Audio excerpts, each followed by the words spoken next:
We were told the Romanovs were executed, that their bodies were burned, that the story ended in a basement in 1918.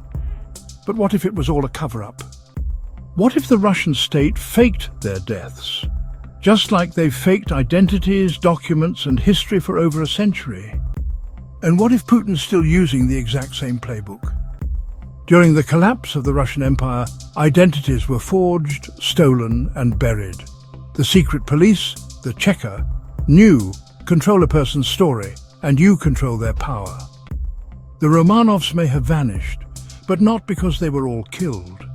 Some say they were hidden, disguised, protected by those who still believed in the crown.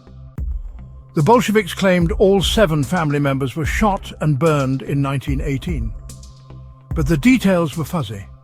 No photos, no complete bodies, and for decades no confirmed burial. But wait, they were found, but 2 bodies were still missing, Alexei and one of the daughters. Convenient or calculated?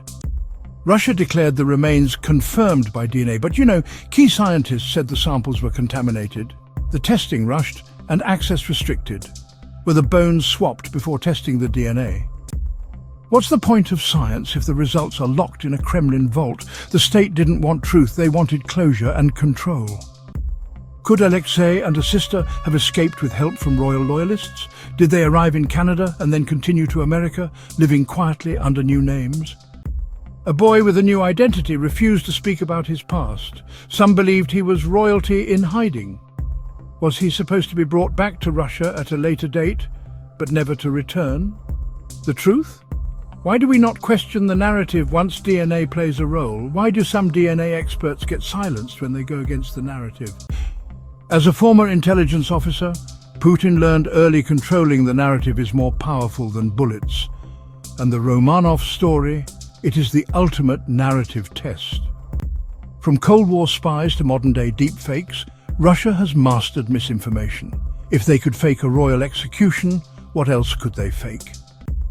If Alexei Romanov survived, why didn't he come forward?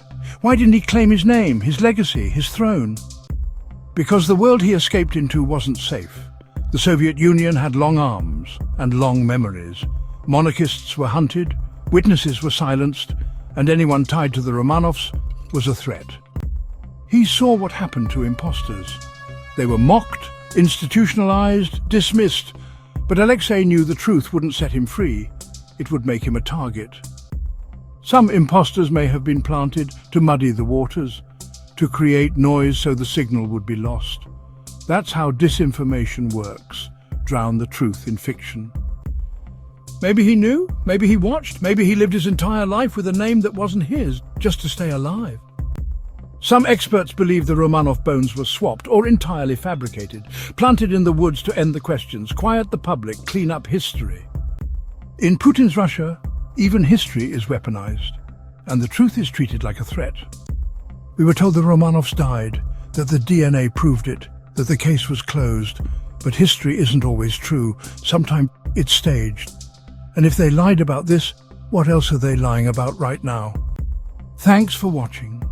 If you're hungry for more untold truths, hidden history and global deception, hit like, subscribe to the channel and stay tuned, because the real story is just getting started.